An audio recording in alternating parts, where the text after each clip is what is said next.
জীবনে আমার জীবনে অনেক ফ্রেন্ড ছিল, ঠান্ডা করতেছে কিন্তু তোদের মতো কেউ হবে না রে। প্রতিটা মুহূর্তে আমি তোকে আমরা জীবনে প্রাইভেট করছি বেজার নষ্টের মধ্যে অনেক আনছি স্কুলের এটা তো প্রাইভেটই অনেক বন্ধু-বান্ধবের সাথে পরিচয় হয়েছে।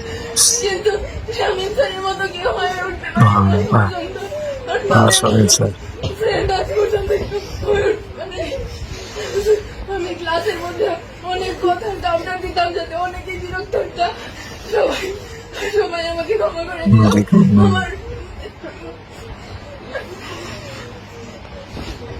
স্যার, আমি সবসময় আপনাকে ছাড়া কান্না নয় কথাই বলতে পারতেছে না কোনো সময় আপনাকে শুধু স্যারের চোখে না, আপনাকে আমার বড় ভাইয়ের চোখে একজন বড় ভাই দেখে আসছি। স্যার, ভবিষ্যতে আমি চাই আপনার কাছে আদর্শ একজন শিক্ষার্থী হয়ে ফুটে উঠতে চাই। আমি